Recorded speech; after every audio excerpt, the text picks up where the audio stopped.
Good evening. Before we start the hearing, I just wanted to mention that Monday to the Planning Commission, Monday we are going to be here for a full meeting, so just be ready. There's another agenda item. Okay, so good evening. I'd like to call this meeting to order. Thank you all for coming. Tonight we're holding a public hearing of the Eugene Planning Commission to consider a Eugene-only text amendment to the Parks and Recreation Facilities element of the Metro Plan that would allow the City of Eugene to adopt a Parks and Recreation Plan as an aspirational plan rather than as a land use plan. My name is Kristen Taylor, and I'm the chair of the Eugene Planning Commission. And at this point, I'm going to have the planning commissioners introduce themselves. John Borowski. Stephen Baker. Jeff Mills. Brianna Nicolello. John Jaworski. And I also want to introduce a few city staff that are here tonight. We have Alyssa Hansen with the Planning Department, Neil Bjorklund and Carolyn Burke with Parks and Open Space Division. I'd like to also take a moment to explain who the Planning Commission is and what our role is. We are unpaid volunteers appointed by the City Council to 4-year terms on the Commission. We all live and work in Eugene, like many of you, all 3 of you. We directly advise our City Council on all matters related to land use. And through our charter, we are also tasked with making certain land use decisions on behalf of our City Council. We're responsible for upholding the laws of our city and our state, the policies of our City Council, and of course, at the same time, we're also responsible to everyone who lives and works in Eugene. We're at-large members, which means we have to consider the needs of the community as a whole, as well as the needs of all groups and neighborhoods. We're also fairly normal human beings, or at least we think we are, which means each one of us has personal views and biases that make us who we are. But as planning commissioners, we're committed to balancing all of our needs as a community and to making the best decisions we possibly can based on our policies and laws for us and for future generations. That can be pretty tough to do, and we know not everyone will agree. So as we proceed today, we want you to know up front that we are listening and that we deeply care about you and our community. We will listen carefully and hear your concerns and your hopes. Even though we may or may not be able to do what you want, you will be heard. And we will strive to make the best decision, at-large decision as possible. We'll begin with a presentation from staff and then open up the public hearing. If anyone in the audience would like to speak, please fill out a green form over on the casework over there, and you can bring it forward to staff. At this point, it looks like we don't have any green forms, so know that if for some reason you have second thoughts, you can fill one out up until that point. So before the staff presentation, I just wanted to say that in the information tonight, if you went online, it also talks about a work session in the hearing. So what that means is that staff's presentation will just be a longer presentation. So that's the work session component of the hearing, but it doesn't mean they're 2 separate processes. So at this point, I'd like to invite staff to make their presentation. Okay. Thank you, Kristen. This is like being in a time machine for me, since I worked for Planning and Development Department for 22 years, but I left about 8 years ago. Have worked with some of you during those years, and I'm working on behalf of the Parks and Open Space Division. And one of the things I'm working on is this proposed Metro Plan amendment. So the history of this, which you may or may not know, is the previous Parks and Rec plan for the system was called the PROS plan, the Parks, Recreation, and Open Space Plan. It was completed in 2000, late 2005, early 2006, and it was appealed to LUBA. And LUBA remanded the plan back to the city, basically on a procedural item where LUBA found that the plan didn't conform with one particular Metro Plan policy. And that Metro Plan policy is the one that this amendment addresses. So the Parks and Recreation Facilities element of the Metro Plan is relatively small portion of the Metro Plan compared to some of the other areas. And that plan back in 2006 was intended to be not an enforceable land use plan. It was intended to be an aspirational plan, a plan that laid out, here are the goals of the community and here's how we propose to do it. But it didn't make requirements on private land. It didn't lay out and say, you know, we're going to require dedication of parks in certain kinds of situations. So there was nothing in that plan that wasn't aspirational in nature.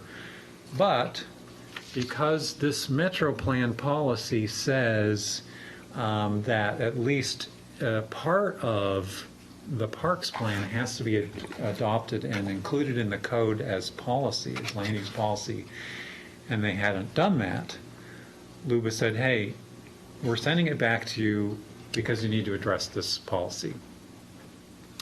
So now, 9 years later, Parks and Open Space Division is in the process of coming up with a new plan to replace the old PROS plan. The PROS plan sat there for those years. It was used as a guiding document, as an aspirational plan, even though, because of the remand, it didn't have the force of policy. So it's sitting there, and Carolyn, actually, Burke, is heading up the process, which is now about 1.5 years into the process of creating a new plan to replace it. This plan also is intended to be an aspirational plan. It's not contemplated or intended to have policies that would limit any private land use. The plan calls for developing on park land that the city acquires. And of course, those are subject to the code at the point of development. But again, it's intended to be an aspirational plan. So when we discussed this plan and that policy that's now in the Metro Plan with the Attorney's Office, the recommendation was you can propose an amendment, just text, so there's no location involved, it's just purely a text amendment. It's Eugene only, so it doesn't affect what happens on the Springfield and Willamette Lane Parks and Rec side of the metro area. And it would specifically allow Eugene to adopt its Park and Rec plan as an aspirational plan. And so that's what this really very brief amendment does. It adds a sentence to that section in policy H2 of the Park and Rec facilities element that says, and I can paraphrase it or read it exactly, you've seen it. Let's see, where is it? Ta-da. It's in here somewhere. Here we are.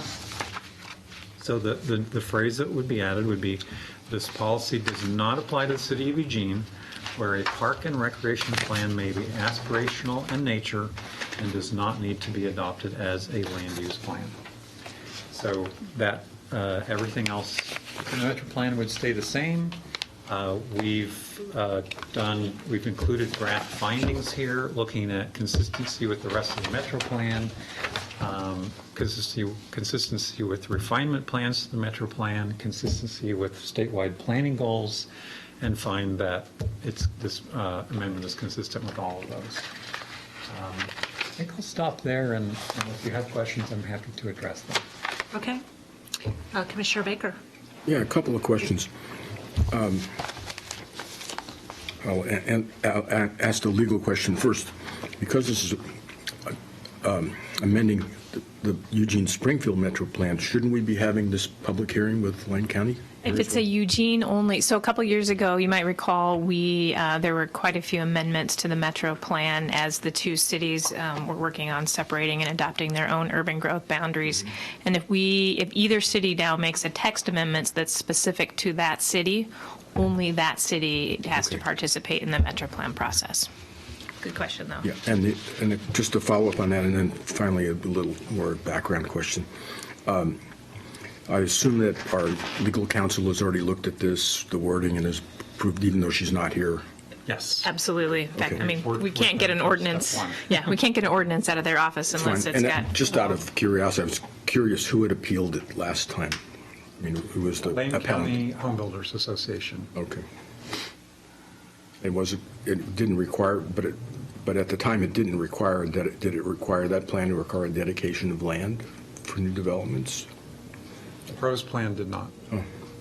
There was concern, if you may recall, that was also during the time where there was concern about our buildable lands inventory and it needing to be updated. So this was kind of in relation to that and whether or not we were counting for parks that had been purchased.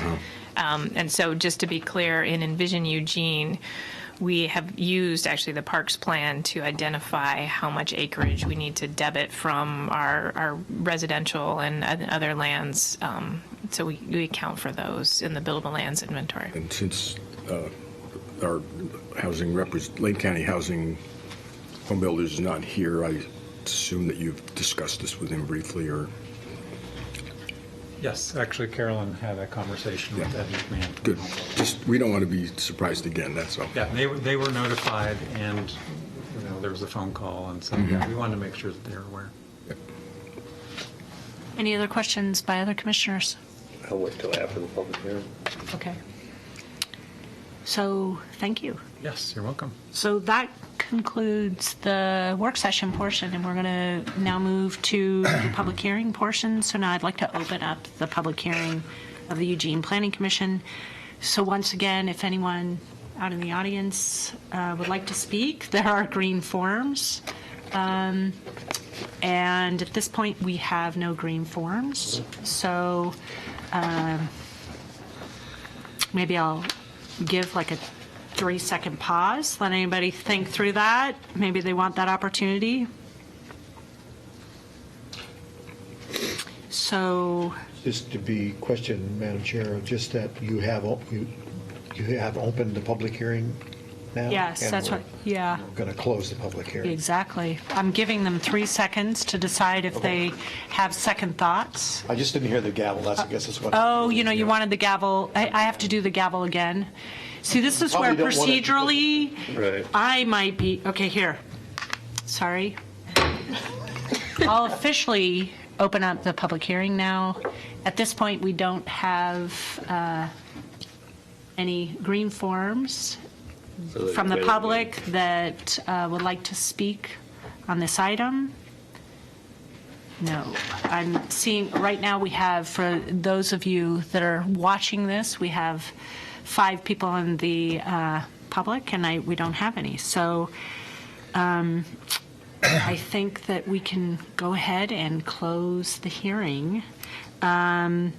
It sounds like we'll just close the record also. There hasn't been a request that the record be left open unless staff knows something I don't. Okay, so we will close the public hearing and the record will be closed. Okay. So now we move to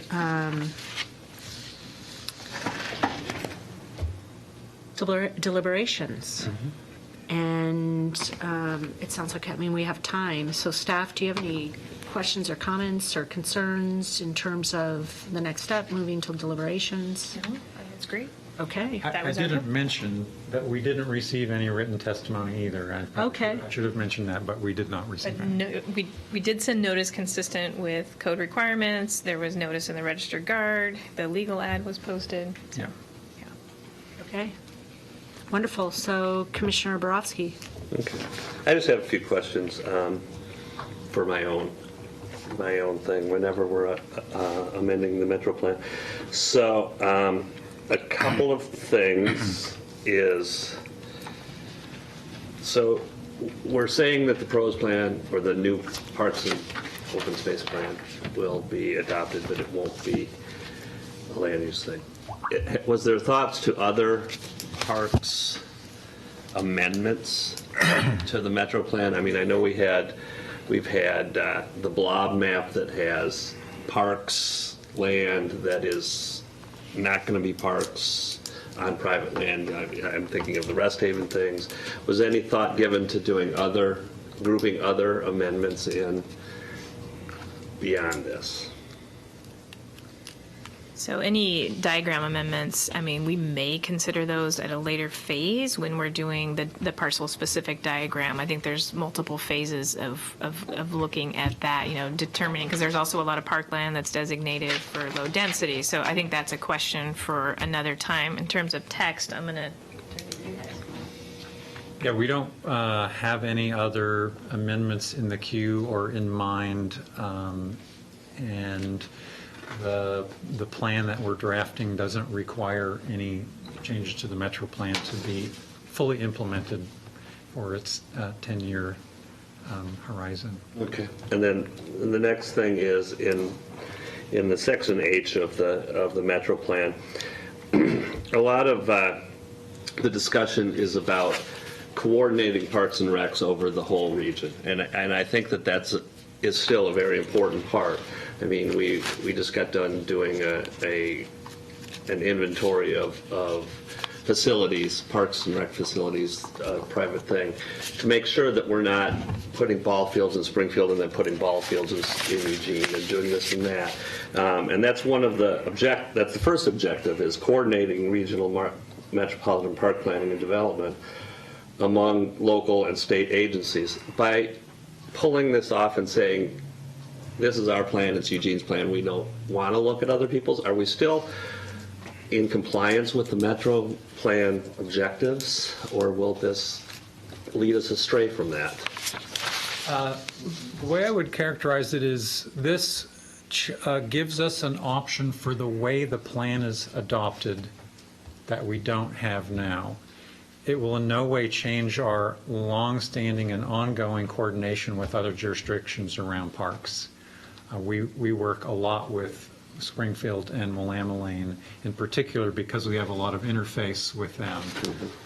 And we both share parts of the river, and I think your reference to the inventory might have been related to work that was done through the Travel Lane County, and we were part of that, and both Willamette and Eugene Parks were at the table through that whole process, and that's just how we work.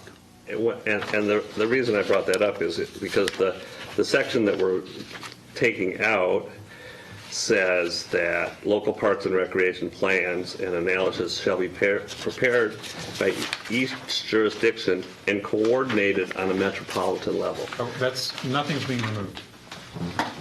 There is no deletion. No, but we're just saying it doesn't apply to Eugene. Oh, I see what you're saying. Right. So that's where I was concerned. The coordination part, I think, is very important when it comes to parks and open spaces and recreation, and to say, except for Eugene. So if you can speak to that, perhaps.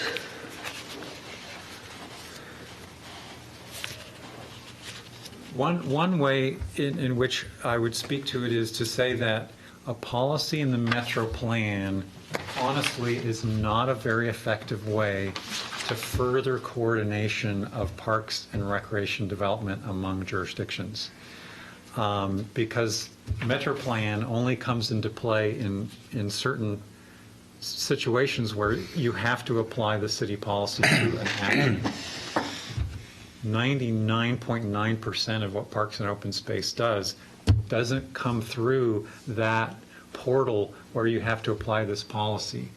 And it is in our best interest as a city to be well coordinated with the other jurisdictions and know what their plans say, what our plans say.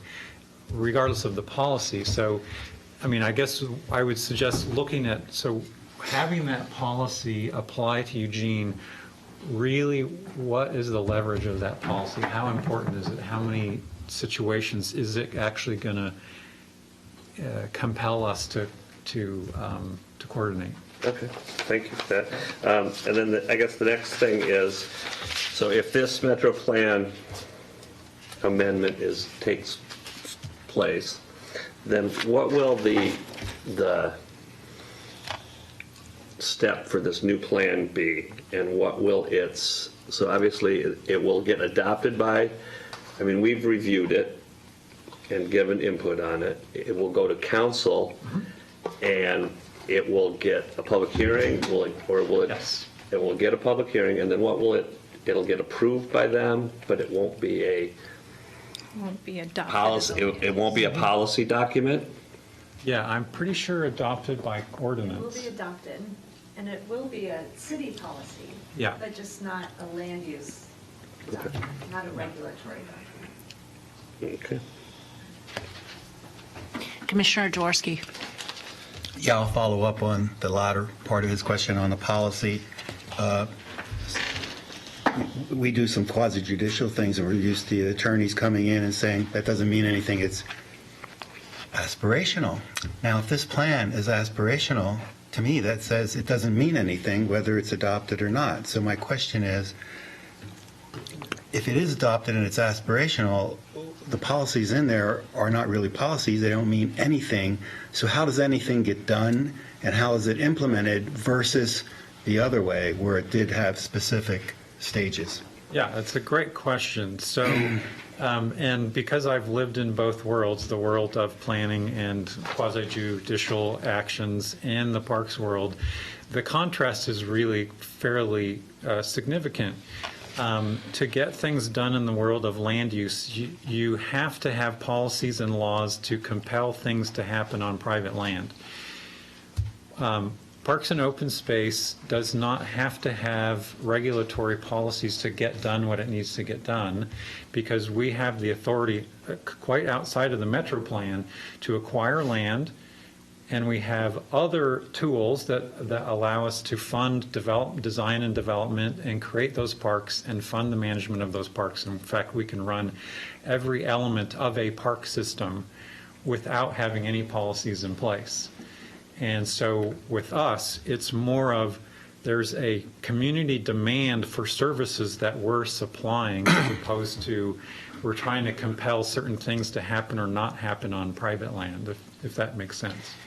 Okay, so you say, I'll just call it's an interesting, I'll call it almost a loophole. There's a loophole. You can't do things on private land, but as soon as you acquire it, you can do whatever you want.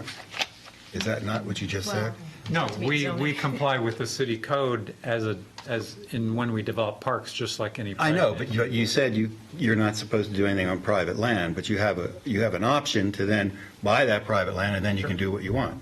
Yeah. Did I understand that We correctly? buy from willing sellers. Okay. And then it becomes public land. Okay. Yeah. If you have this, and you have tools and everything to implement this, and this is, I believe, a 20-year plan? It's a 30-year vision. 30-year, It will probably be revisited in another 10 years, though. okay, in another 10 years. Does the plan in it have any, because we talked about this a lot on what we're doing with UGB and whatever, is there any monitoring? How does one evaluate this aspirational document that it's achieving what it said, or it's even getting close to it, or? Sure. How does one do that? Do you have a monitoring thing where you report back periodically, or do you wait 10 years and update it? Well, both, actually. Okay. So, and I think that we, in reviewing the last 10 years, it's been about 10 years since the last plan was adopted, so we've done a massive public involvement process with more than 10,000 people participating over the last year and a half. So a lot of input on what the community wants to see. And we also understand that looking back over the last 10 years, we could have done a better job of transparently and regularly reporting back to the community what we did to implement the previous plan. It's been there, it's been on the website, we report to council, now and then, but it's an area that we understand we can do better, and that, because we are providing these parks for community members who want to use them, we want them to know about everything we're doing. So it behooves us to communicate everything we're doing to implement the plan to the community. And so we intend to do that at a higher level than we have in the past. So I have Commissioner Nicolello and then Commissioner Mills. So, the first thing I'll say is this Metro Plan amendment looks completely fine. It seems like it's responding to a need, and it's been directed by council, and so I don't see any reason why we shouldn't approve it or recommend it, I apologize, to council. So I can make a motion to do that later. The second thing I'll say too is just for us probably to keep in mind that this is a quasi-judicial proceeding, and even though we've all looked at the parks, even though we've all looked at the pros plan, oh sorry, this is legislative? Okay, thanks. I was gonna say, because for this one, I know that we're talking about a lot of different things as part of it, but still the fact that this does remedy something that has been a documented problem, and it is being directed by council. And so I think that the important thing for us to understand is it is still on a plan that is adopted by council, even if it is aspirational in nature, and that it serves a different purpose than a land use plan like a refinement plan would. And so those two things play very important roles. And I think that bearing those things, for me, I think we're at the point where we can probably make a motion to approve this, to be frank. But Okay. yeah, Staff. Yeah, just one point. and thank you for the correction. The council initiated this, they didn't direct it, so. Thank you. And the discussion at the council was, yeah, we think this is important enough to have a public process, we want to hear Okay. what people think about it, so that doesn't imply that they will approve it. They just said, yes, do the process. And thank you for the clarification. Thank you. That's important. Commissioner Mills. Yeah, I guess I would want to speak in support of what Commissioner Nicolello has just said. My first reading of this, it felt like a fairly straightforward item, and I guess after staff's presentation and additional information, I feel that it's not only straightforward, it's definitely going to be an improvement for you all. So that's fine. Yeah, I'll put myself in the queue, and then Commissioner Baker, and I agree, and we'll get there with a motion. I echo that.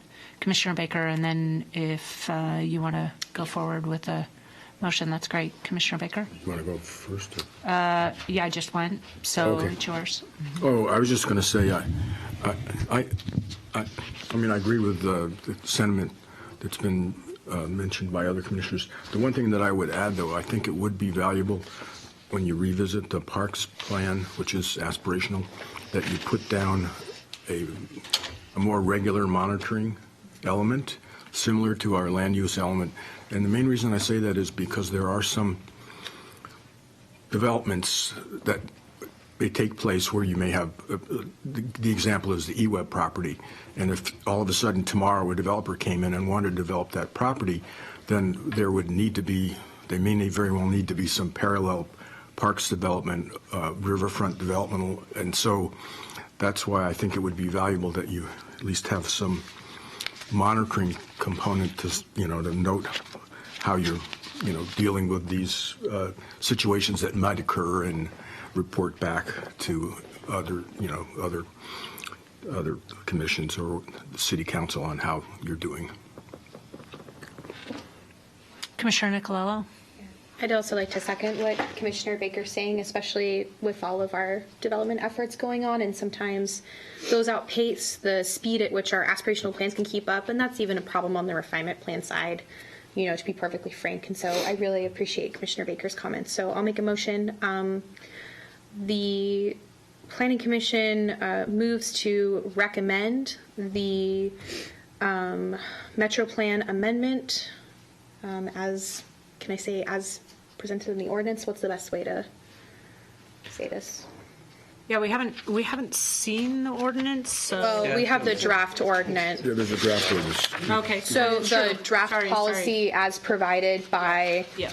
the Parks and Open Space Department. The draft ordinance is fine. Draft ordinance, okay. always fun to do motion on the fly. Second, Who did the second? both at the same time. Wow. Commissioner Jaworski I and got a second one up faster. Horse races. Okay. discussion. Yeah, Commissioner Borowski. Yeah, I just would like to say that I'm in favor of this amendment as well. My discussion was just to bring myself up to some issues in the Metro Plan and make sure that they were addressed and that this motion wouldn't have any impact on regional parks and open space planning, and the discussion that I got from staff assured me of that. So by no means have it be taken that I was doing this to try and not support this motion. Any other comments, discussion items? Okay, so can you repeat the motion again? Yes.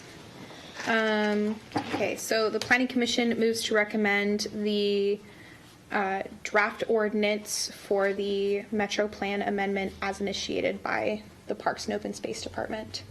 All those in favor? And that's unanimous. Thank you. Okay, I want to, yeah, so we already closed the hearing, but what I will say is thank you everyone who showed up tonight, and thank you staff. And that is all, so we're going to close the Planning Commission meeting. Ready?